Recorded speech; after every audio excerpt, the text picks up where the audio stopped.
بسم الله الرحمن الرحيم سبحان الذي أسرى بعبده ليلا من المسجد الحرام إلى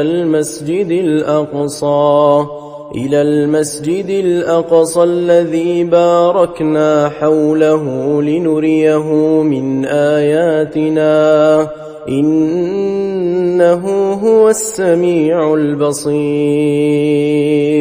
وآتينا موسى الكتاب وجعلناه هدى لبني إسرائيل ألا تتخذوا من دوني وكيلا ذرية من حملنا مع نوح إنه كان عبدا شكورا وقضينا إلى بني إسرائيل في الكتاب لتفسدن في الأرض مرتين ولتعلن علوا كبيرا فإذا جاء وعد أولاهما بعثنا عليكم عبادا لنا أولي بأس شديد فجاسوا خلال الديار وكان وعدا مفعولا ثم رددنا لكم الكرة عليهم وأمددناكم بأموال وبنين وجعلناكم أكثر نفيرا إن أحسنتم أحسنتم لأنفسكم وإن أسأتم فلها فإذا جاء وعد الآخرة ليسوءوا وجوهكم وليدخلوا المسجد كما دخلوه أول مرة وليتبروا ما علوا تتبيرا عسى ربكم أن يرحمكم وإن عدتم عدنا وجعلنا جهنم للكافرين حصيرا إن هذا القرآن يهدي للتي هي أقوم ويبشر المؤمنين الذين يعملون الصالحات أن لهم أجرا كبيرا وأن الذين لا يؤمنون بالآخرة أعتدنا لهم عذابا أليما ويدعو الإنسان بالشر دعاءه بالخير وكان الإنسان عجولا وجعلنا الليل والنهار آيتين فمحونا آية الليل وجعلنا آية النهار مبصرة لتبتغوا فضلا من ربكم ولتعلموا عدد السنين والحساب وكل شيء فصلناه تفصيلا وكل إنسان ألزمناه طائره في عنقه ونخرج له يوم القيامة كتابا يلقاه منشورا اقرأ كتابك كفى بنفسك اليوم عليك حسيبا من اهتدى فإنما يهتدي لنفسه ومن ضل فإن إنما يضل عليها ولا تزر وازرة وزر أخرى وما كنا معذبين حتى نبعث رسولا وإذا أردنا أن نهلك قرية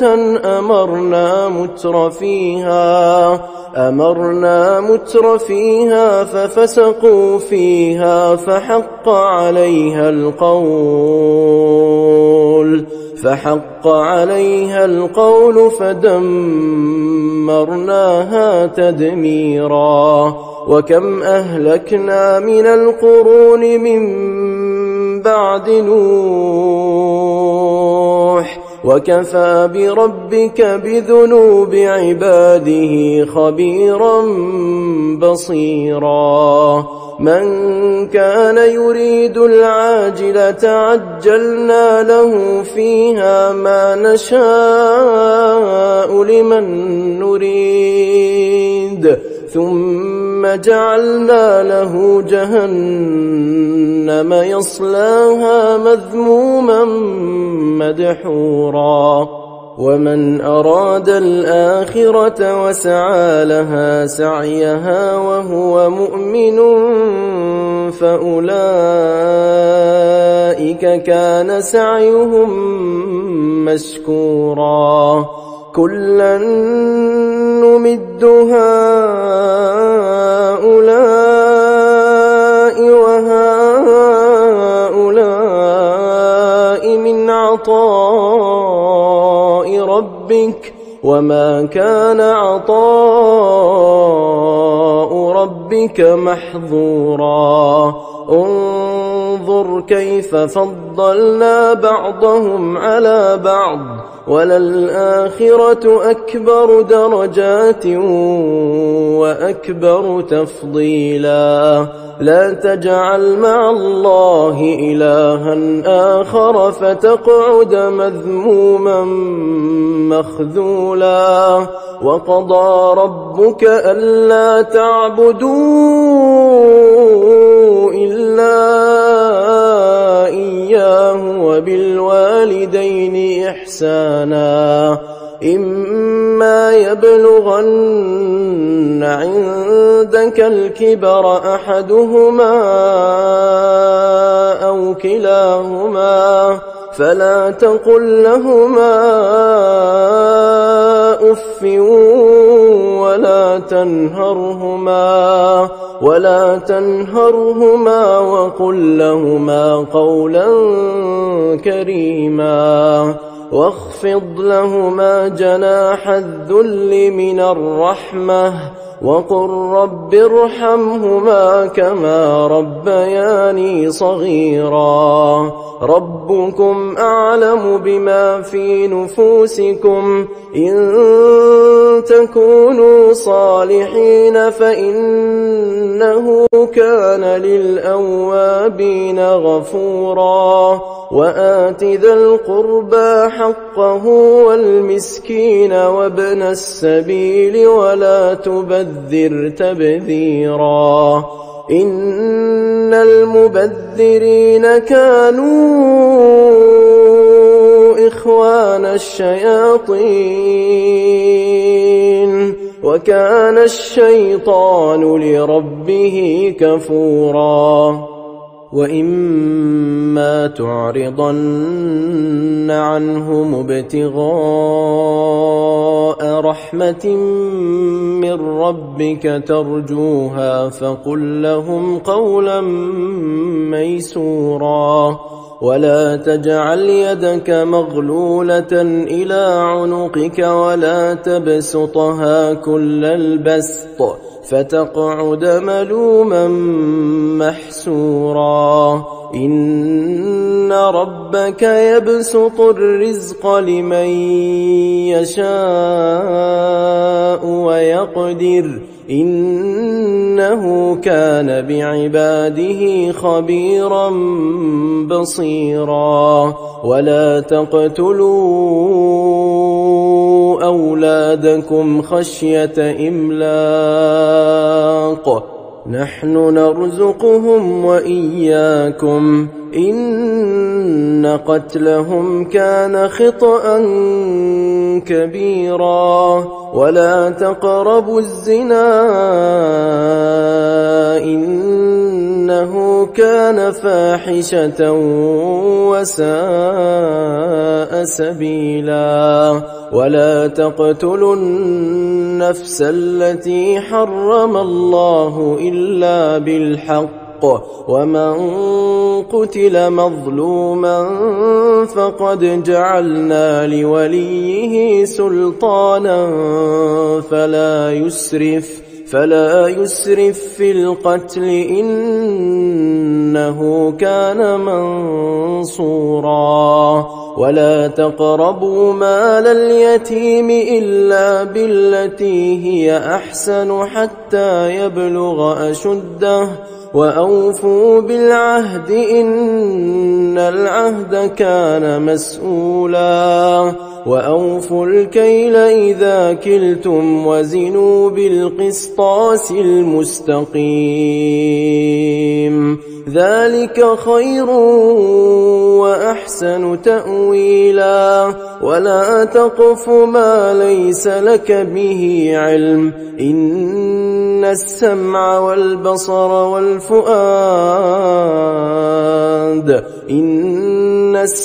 والبصر والفؤاد كل أولئك كان عنه مسؤولا ولا تمش في الأرض مرحا إنك لن تخرق الأرض ولن تبلغ الجبال طولا كل ذلك كان سيئه عند ربك مكروها ذلك مما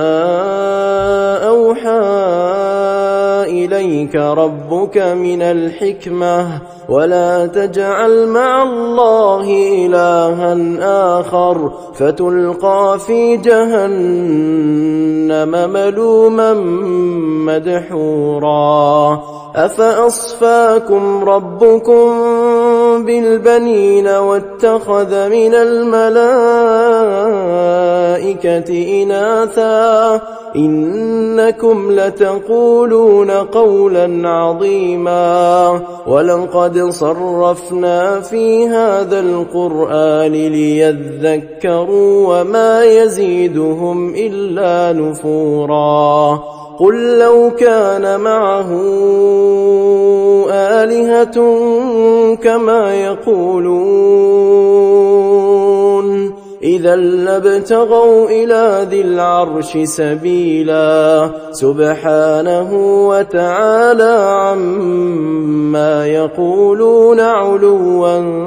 كبيرا تسبح له السماوات السبع والأرض ومن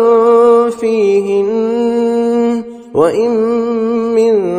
شيء إلا يسبح بحمده ولكن لا تفقهون تسبيحهم إنه كان حليما غفورا وإذا قرأت القرآن جعلنا بينك وبين الذين لا يؤمنون بالآخرة حجابا مستورا وجعلنا على قلوبهم أكنة أن يفقهوه وفي آذانهم وقرا وإذا ذكرت ربك في القرآن وحده ولوا على أدبارهم نفورا نحن أعلم بما يستمعون به إذ يستمعون إليك وإذ هم نجوى إذ يقول الظالمون إن تتبعون إلا رجلا مسحورا انظر كيف ضربوا لك الأمثال فضلوا فلا يستطيعون سبيلا وقالوا أئذا كنا كنا عظاما ورفاتا أئنا لمبعوثون خلقا جديدا قل كونوا حجارة أو حديدا أو خلقا مما يكبر في صدوركم فسيقولون من يعيدنا قل الذي فطركم أول مرة فسينغضون إليك رؤوسهم ويقولون متاه قل عسى أن يكون قريبا يوم يدعوكم فتستجيبون بحمده وتظنون إن لبثتم إلا قليلا وقل لعبادي يقولوا التي هي أحسن إن الشيطان ينزغ بينهم إن الشيطان كان للإنسان عدوا مبينا ربكم أعلم بكم إن يشأ يرحمكم أو إن يشأ يعذبكم وما أرسلناك عليهم وكيلا وربك أعلم بمن في السماوات والأرض ولقد فضلنا بعض النبيين على بعض وآتينا داود زبورا قل ادعوا الذين زعمتم من دونه فلا يملكون كشف الضر عنكم ولا تحويلا أولئك الذين يدعون يبتغون إلى ربهم الوسيلة أيهم أقرب ويرجون رحمته ويخافون عذابه إن عذاب ربك كان محذورا وإن من قرية إلا نحن مهلكوها قبل يوم القيامة أو معذبوها عذابا شديدا كان ذلك في الكتاب مسطورا وما منعنا أن نرسل بالآيات إلا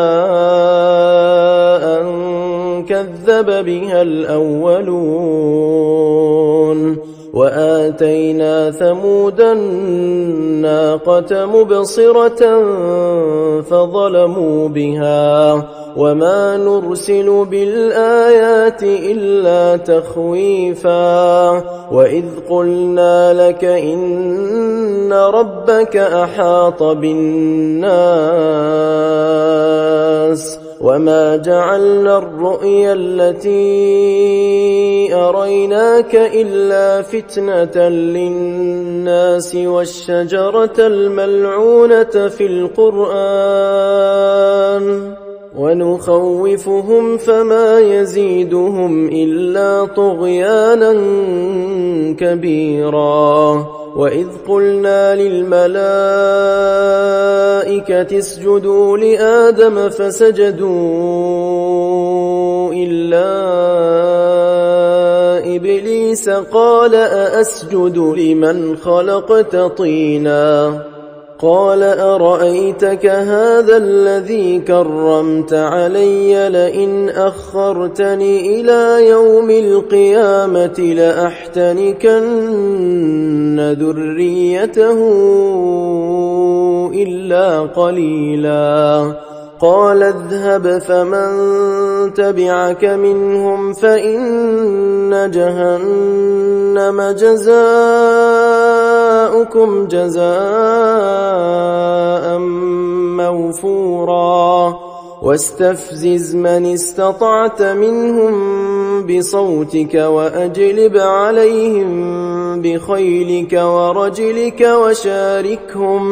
وشاركهم في الأموال والأولاد وعدهم وما يعدهم الشيطان إلا غرورا إن عبادي ليس لك عليهم سلطان وكفى بربك وكيلا ربكم الذي يزجي لكم الفلك في البحر لتبتغوا من فضله إنه كان بكم رحيما وإذا مسكم الضر في البحر ضل من تدعون إلا إياه فلما نجاكم إلى البر أعرضتم وكان الإنسان كفورا أفأمنتم أن يخسف بكم جانب البر أو يرسل عليكم حاصبا ثم لا تجدوا لكم وكيلا أم أمنتم أن يعيدكم فيه تارة أخرى فيرسل عليكم قاصفا من الريح فيغرقكم بما كفرتم ثم لا تجدوا لكم علينا به تبيعا ولقد كرمنا بني آدم وحملناهم في البر والبحر ورزقناهم من الطيبات وفضلناهم على كثير ممن خلقنا تفضيلا يوم ندعو كل أناس بإمامهم فمن أوتي كتابه بيمينه فأولئك يقرؤون كتابهم ولا يظلمون فتيلا ومن كان في هذه أعمى فهو في الآخرة أعمى وأضل سبيلا وإن كادوا ليفتنونك عن الذي أوحينا إليك لتفتري علينا غيره وإذا لاتخذوك خليلا ولولا أن ثبتناك لقد كدت تركن إليهم شيئا قليلا إذا لأذقناك ضعف الحياة وضعف الممات ثم لا تجد لك علينا نصيرا وإن كادوا ليستفزونك من الأرض ليخرجوك منها وإذا لا يلبثون خلافك إلا قليلا سنة من قد أرسلنا قبلك من رسلنا ولا تجد لسنتنا تحويلا أقم الصلاة لدلوك الشمس إلى غسق الليل وقرآن الفجر إن قرآن الفجر كان مشهودا ومن الليل فتهجد به نافلة لك عسى أن يبعثك ربك مقاما محمودا وقل رب أدخلني مدخل صدق وأخرجني مخرج صدق واجعل لي من لدنك سلطانا نصيرا وقل جاء الحق وزهق الباطل إن الباطل كان زهوقا وننزل من القرآن ما هو شفاء ورحمة للمؤمنين ولا يزيد الظالمين إلا خسارا وإذا أنعمنا على الإنسان أعرض ونأى بجانبه وإذا مسه الشر كان يئوسا قل كل يعمل على شاكلته فربكم أعلم بمن هو أهدى سبيلا ويسألونك عن الروح قل الروح من أمر ربي وما أوتيتم من العلم إلا قليلا ولئن شئنا لنذهبن بالذي أوحينا إليك ثم لا تجد لك به علينا وكيلا إلا رحمة من ربك إن فضله كان عليك كبيرا قل لئن اجتمعت الإنس والجن على أن يأتوا بمثل هذا القرآن لا يأتون بمثله ولو كان بعضهم لبعض ظهيرا ولقد صرفنا للناس في هذا القرآن من كل مثل فأبى أكثر الناس إلا كفورا وقالوا لن نؤمن لك حتى تفجر لنا من الأرض ينبوعا أو تكون لك جنة من نخيل وعنب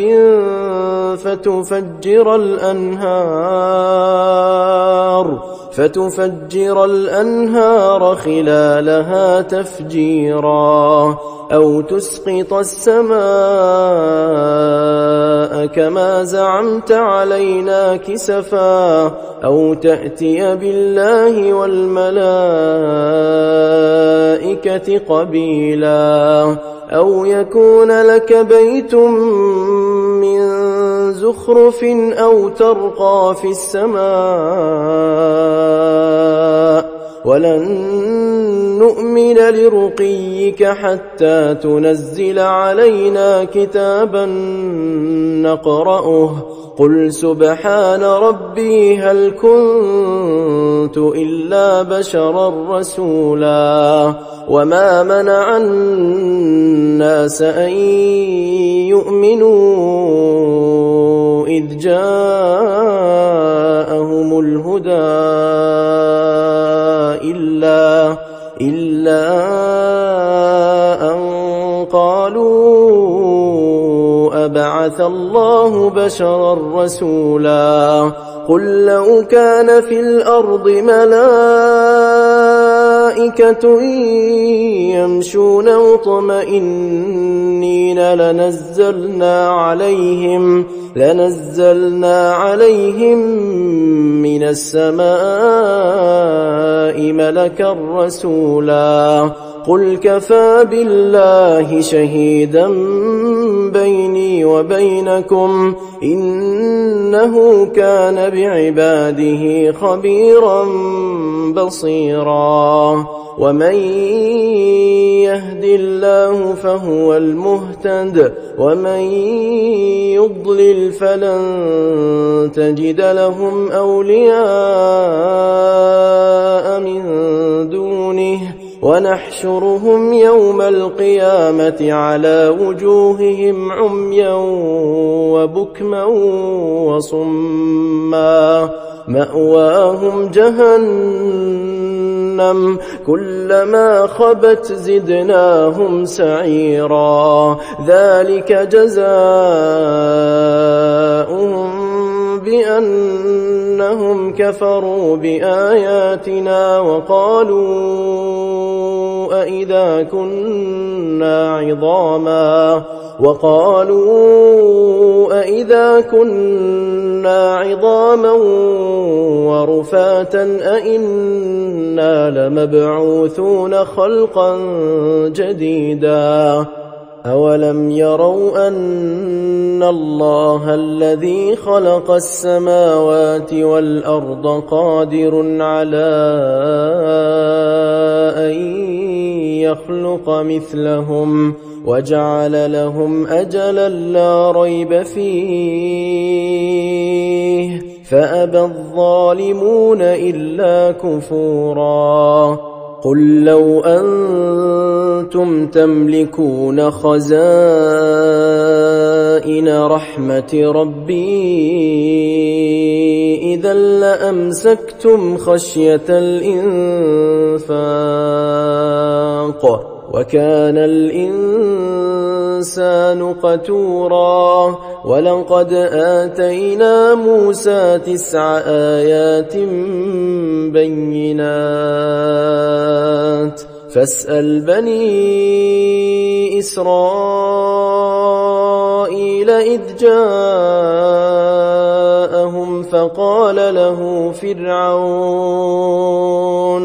فقال له فرعون إني لأظنك يا موسى مسحورا قال لقد علمت ما أنزل هؤلاء إلا رب السماوات والأرض بصائر وإني لأظنك يا فرعون مثبورا فأراد أن يستفزهم من الأرض فأغرقناه ومن معه جميعا وقلنا من بعده لبني إسرائيل اسكنوا الأرض فإذا جاء وعد الآخرة جئنا بكم لفيفا وبالحق أنزلناه وبالحق نزل وما أرسلناك إلا مبشرا ونذيرا وقرآنا فرقناه لتقرأه على الناس على مكث ونزلناه تنزيلا قل آمنوا به أو لا تؤمنوا إن الذين أوتوا العلم من قبله إذا يتلى عليهم يخرون للأذقان سجدا ويقولون سبحان ربنا إن كان وعد ربنا لمفعولا ويخرون للأذقان يبكون ويزيدهم خشوعا قل ادعوا الله أو ادعوا الرحمن أيما تدعوا فله الأسماء الحسنى ولا تجهر بصلاتك ولا تخافت بها وابتغ بين ذلك سبيلا وقل الحمد لله الذي لم يتخذ ولدا ولم يكن له شريك في الملك ولم يكن له ولي من الذل وكبره تكبيرا.